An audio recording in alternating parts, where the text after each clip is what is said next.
माता की, भारत माता की, भारत माता की।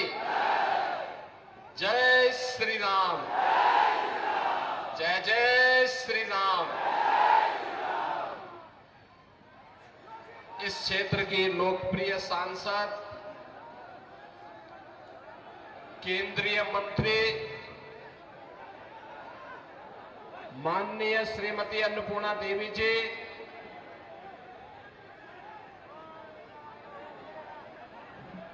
चुनाव के सह प्रभारी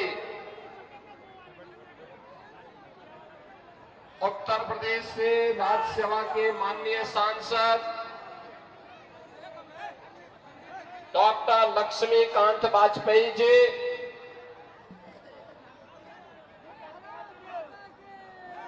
भारतीय जनता पार्टी के कोडरमा से लोकप्रिय प्रत्याशी डॉक्टर नीरा यादव जी, बरकट्ठा विधानसभा क्षेत्र से भारतीय जनता पार्टी के लोकप्रिय प्रत्याशी श्री अमित यादव जी, प्रदेश महामंत्री श्री मनोज सिंह जी, जिला अध्यक्ष अनूप जोशी जी, भारी संख्या में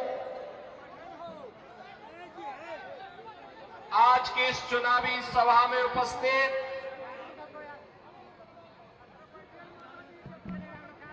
कोडरमा,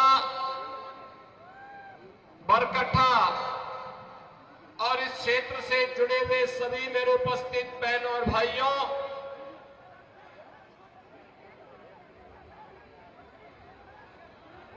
मैं प्रभु श्री राम की पावन धरा उत्तर प्रदेश की धरती से शहीदों की इस पावन धरा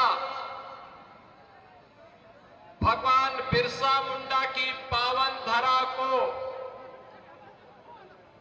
प्रणाम करने के लिए और आप सबसे निवेदन करने के लिए आज आपके बीच में यहां पर उपस्थित हुआ हूं।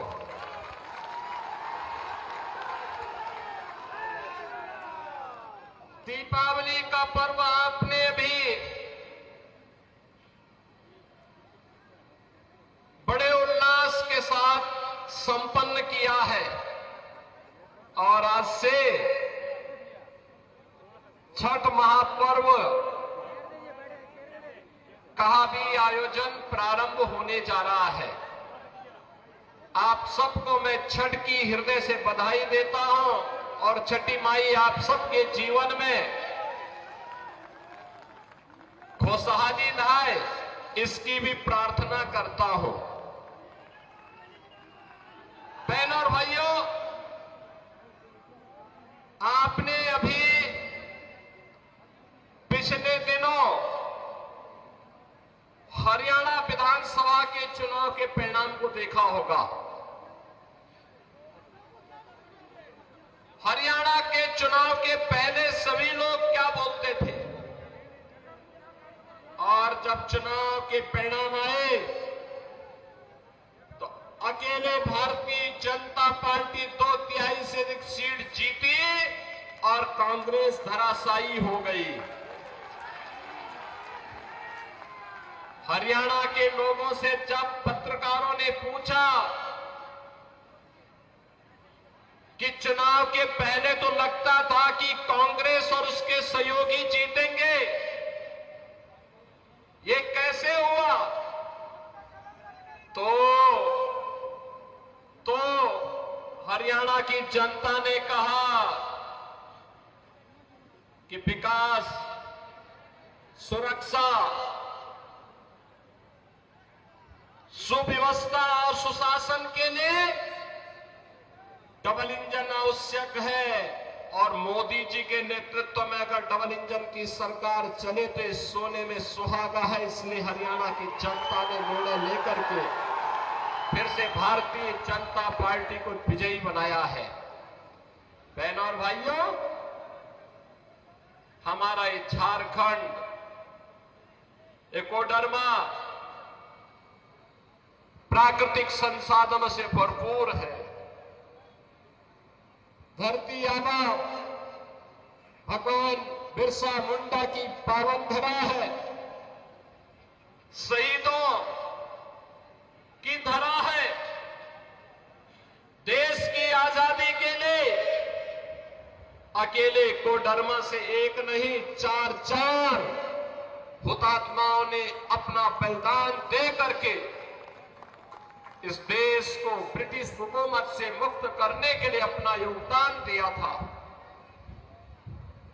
लेकिन आज क्या हो रहा है झारखंड में? मैं देख रहा था, एक आलमगीर आलम थे, औरंगजेब, देश को लूटा था उसने, देश के पवित्र मंदिरों को नष्ट किया था उसने। और दूसरा, झारखंड मुक्ति मोर्चा का भी तो एक मंत्री था आलमगीर, जो यहां लूट करके जिसके घरों में नोटों की गड्डियां के गरीबों के झारखंड वासियों का पैसा उसके घरों में कैसे नोट की गड्डियां उसके नौकरों और उसके परिवार के अन्य लोगों के घरों में किस रूप में पड़ी हुई थी। ये लूट का इससे दूसरा घटिया स्तर और दूसरा देखा नहीं जा सकता है। और इसीलिए मैं कहने के लिए आया हूं बहनों और भाइयों, ये चुनाव उसी विकास के नाम पर जिन लोगों ने आपको छला है उसको जवाब देने का एक अवसर भी है। भारतीय जनता पार्टी, जहां कहीं पर भी भारतीय जनता पार्टी की सरकारें हैं, उन्होंने विकास का एक मॉडल दिया, उन्होंने विरासत का सम्मान किया। आप यही सोचिए, 1947 में देश आजाद हुआ था, कांग्रेस को देश की जनता ने शासन करने का अवसर दिया था, एक लंबे समय तक उन्होंने शासन किया था। लेकिन क्या कभी किसी ने गरीबों के लिए ईमानदारी से कोई योजना चलाई? बहनों और भाइयों, मोदी जी जब 2014 में प्रधानमंत्री बने थे, मीडिया ने उनसे पूछा था कि प्रधानमंत्री बनने के बाद आपका एजेंडा क्या होगा? मोदी जी ने कहा, एक लाइन में उन्होंने कहा था, सबका साथ और सबका विकास।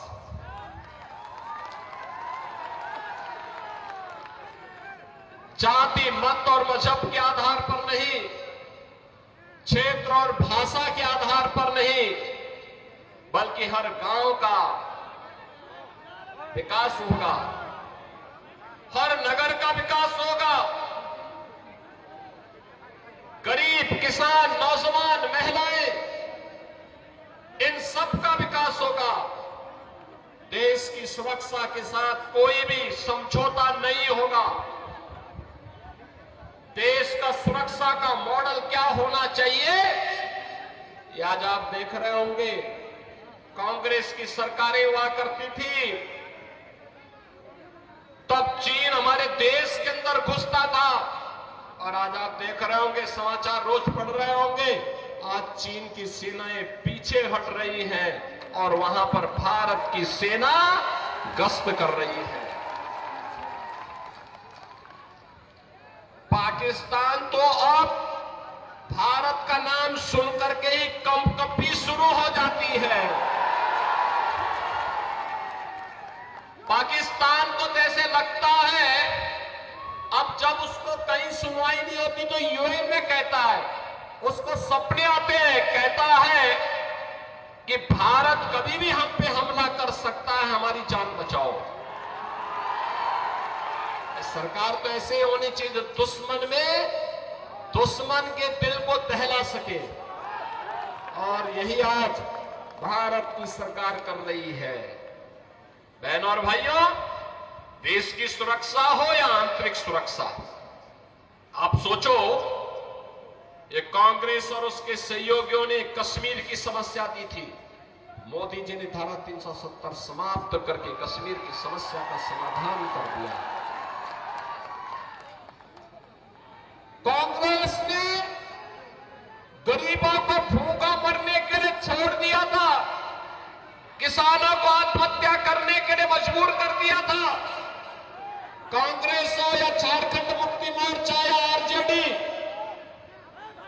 इनको जब भी अवसर मिला, इन्होंने गरीबों के पेट पर लात मारने का काम किया, किसानों को आत्महत्या करने के लिए मजबूर किया, नौजवानों को प्लान करने के लिए मजबूर किया, प्राकृतिक संसाधनों पर लूट मचाने का इन्होंने कार्य किया। यही तो करते रहे। प्राकृतिक संसाधनों से भरपूर यह क्षेत्र अभ्रक की खदानों के लिए जाना जाता है। यहां पर तमाम नए प्राकृतिक संसाधन मौजूद हैं, प्रकृति की गोद में मौजूद हैं, लेकिन नियत सही हो। एक गरीब को एक ट्रॉली बालू नहीं मिलता घर बनाने के लिए, लेकिन बालू माफिया इस सरकार का संरक्षण प्राप्त करके फल फूल रहे हैं। शराब माफिया फल फूल रहे हैं, वन माफिया और भू माफिया सिर तान करके चल रहे हैं। और इसी ने कहने के लिए आए हैं, ये माफिया का उपचार केवल भाजपा है, भाजपा।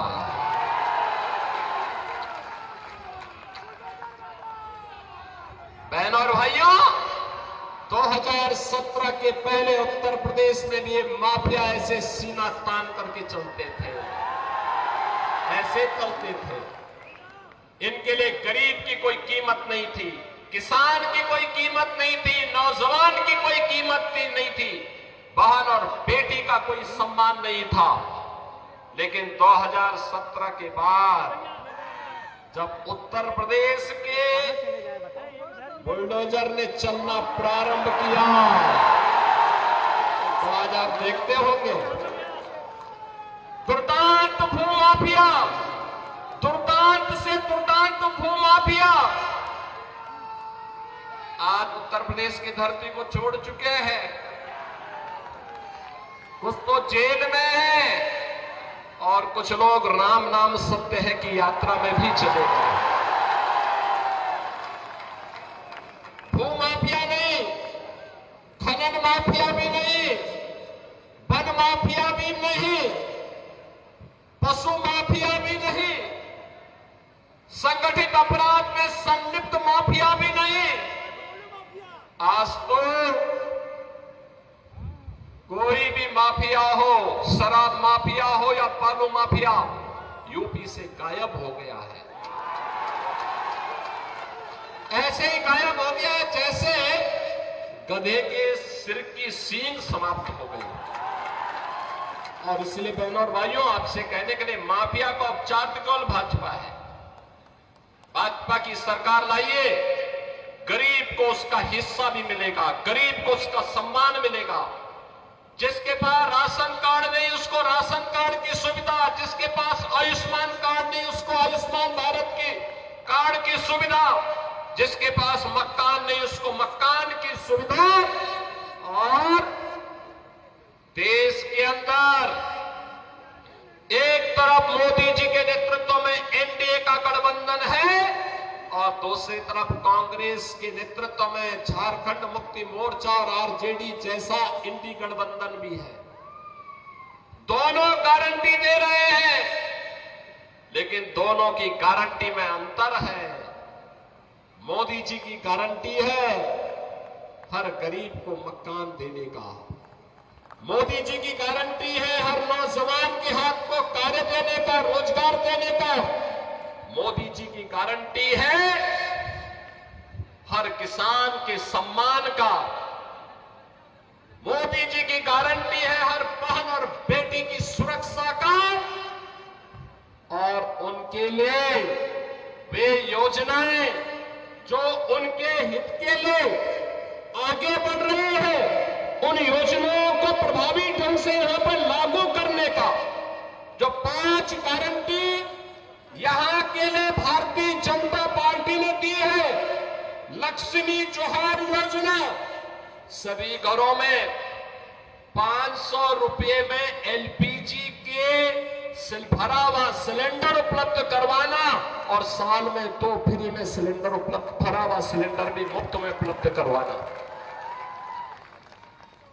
गोगो दीदी योजना, ये भी भाजपा की गारंटी है, मोदी जी की गारंटी है कि झारखंड की हर महिला के खाते में हर महीने की 11 तारीख को 2100 रुपये, 2100 रुपये तक की वित्तीय सहायता पहुंचा देना। 21 लाख परिवारों को मिलेगा अपना पक्का घर और सभी परिवारों को घर निर्माण के लिए मिलेगा मुफ्त बालू। यानी ये भाजपा कहती है कि हम मुफ्त बालू घर निर्माण के लिए देंगे और बालू माफिया का सफाया कर देंगे। युवा साथी भत्ता, जिन्होंने स्नातक स्नातकोत्तर की डिग्री प्राप्त कर ली, जिन युवाओं को डिग्री प्राप्त करने के पहले 2 वर्ष में अगर उन्हें कोई नौकरी नहीं मिलती है तो प्रत्येक माह 2000 रुपए की गारंटी भी भाजपा आपको दे रही है, एनडीए आपको दे रहा है। और बहनों और भाइयों, इसके साथ ही जो यहां पर भर्तियां ये नहीं कर पाए थे, सरकारी नौकरी नहीं दे पाए थे, पहले ही कैबिनेट में निर्णय लेकर के भारतीय जनता पार्टी ने कहा है उन युवाओं के लिए नौकरी का पिटारा लेकर के भी भारतीय जनता पार्टी झारखंड के अंदर ही लेकर के आएगी। झारखंड के अंदर 5 साल में 5 लाख नौजवानों के लिए नए रोजगार उपलब्ध करवाने के कार्यक्रम को भी भारतीय जनता पार्टी आगे बढ़ाने की बात कर रही है। और इसलिए बहनों और भाइयों, आज मैं आपके बीच आया हूं आपसे कहने के लिए, भारतीय जनता पार्टी देश की सुरक्षा की गारंटी है। भारतीय जनता पार्टी देश के स्वाभिमान की गारंटी है। भारतीय जनता पार्टी युवाओं के रोजगार की गारंटी है। भारतीय जनता पार्टी महिलाओं के लिए सम्मान और स्वावलंबन की गारंटी है। भारतीय जनता पार्टी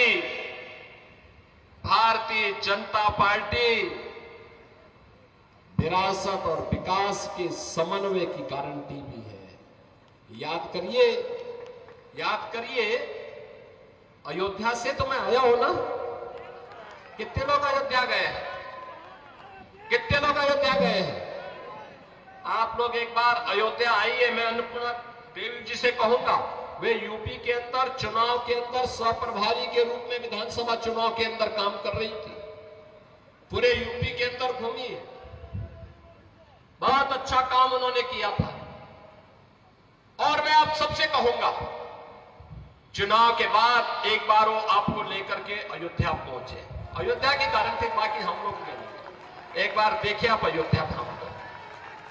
बहन और भाइयों, जब ये कांग्रेस के लोग थे ना, अयोध्या में कितनी दुर्व्यवस्था थी। बिजली नहीं मिलती थी, सड़क सिंगल लेन की थी, गंदगी रहती थी, अराजकता थी, कोई किसी को पूछता नहीं था। और राम मंदिर निर्माण न हो इसके लिए इनके द्वारा बार बार रोड़े अटकाए जाते थे। आज तो आप देख रहे होंगे प्रधानमंत्री मोदी जी का यशस्वी नेतृत्व मिला। अयोध्या में 500 वर्षों के बाद अभी भव्य दीपोत्सव का आयोजन भी आपने देखा होगा। कितना भव्य दीपोत्सव अयोध्या में हुआ था। 500 वर्षों के बाद प्रभु रामलला अपने धाम में विराजमान हो गए। हर भारतवासी का सीना गर्व के साथ आज चढ़ा हुआ है इस बात को लेकर के कि हमारे प्रभु राम अपनी जन्मभूमि पर 500 वर्षों के बाद फिर से विराजमान हो चुके हैं।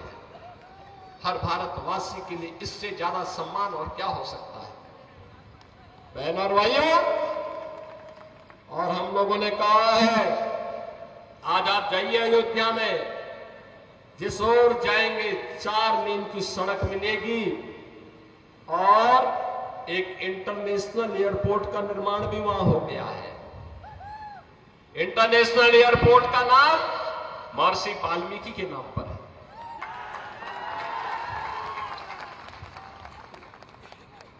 वहां पे जो बड़े बड़े यात्री विश्रामालय बनाए गए हैं उनका नाम है निषाद राज के नाम पर, निषाद राज गुहा के नाम पर। और जो भोजनालय वहां बन रहे हैं, जहां पे श्रद्धालुओं के लिए शुद्ध भोजन प्राप्त होता है, उनका नाम है माता सबरी के नाम पर। और याद करिए, विरासत का दूसरा उदाहरण मोदी जी ने दिया है। 15 नवंबर 13 नवंबर को आपको वोट देना है। 15 नवंबर धरती आबा भगवान बिरसा मुंडा की पावन जयंती जनजातीय दिवस के रूप में मनाने का काम भी मोदी जी ने ही शुरू किया। और इसलिए बहनों और भाइयों, आज हम सब आपके पास आए हैं। विरासत और विकास का समन्वय कैसे होना चाहिए, सुरक्षा और सुशासन का बेहतर समन्वय कैसे होना चाहिए, ये केवल और केवल भाजपा इसका उदाहरण प्रस्तुत कर सकती है।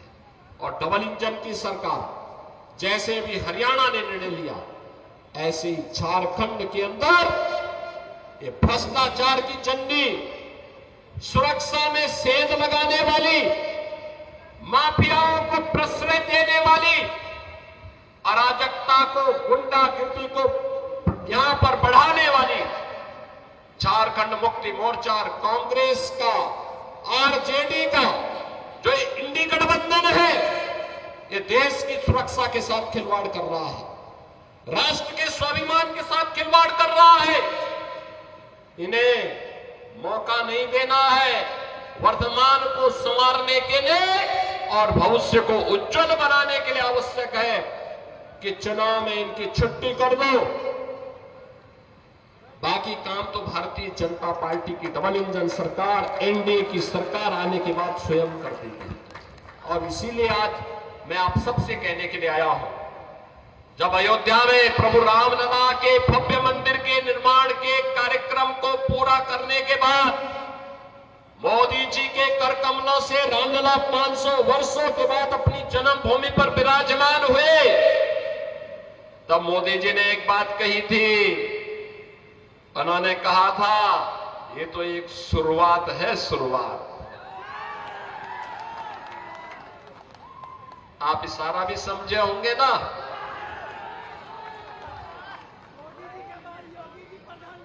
ये शुरुआत है अयोध्या में रामलला की अपने धाम में वापसी। स्वाभाविक रूप से हमारे कृष्ण कन्हैया कहां मानने वाले हैं, मथुरा में भी यही इंतजार होने वाला है। और इसीलिए मैं आपका आह्वान करने के लिए आया हूं, कोडरमा और बैरगट्टा के भी आप सभी श्रद्धालुओं को मैं आमंत्रित करता हूं। काशी में भी, अयोध्या में भी और मथुरा में भी दर्शन करने के लिए पधारिए। भारतीय जनता पार्टी को झारखंड में फिर से पूर्ण बहुमत की सरकार बनाने के लिए अपना आशीर्वाद दीजिए। छठी मैया का आशीर्वाद आपको प्राप्त हो, इस विश्वास के साथ आज से प्रारंभ हो रहा छठ महोत्सव के लिए आप सभी को मैं हृदय से बधाई देता हूं, आप सबका मैं अभिनंदन करता हूं और आप सबसे यही अनुरोध करता हूं, भारतीय जनता पार्टी ने डॉक्टर नीरा यादव जी को कोडरमा विधानसभा क्षेत्र से अपना प्रत्याशी बना करके उतारा है।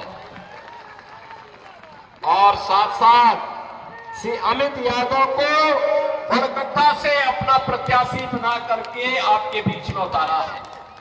आपका आशीर्वाद इन दोनों प्रत्याशियों को प्राप्त होगा।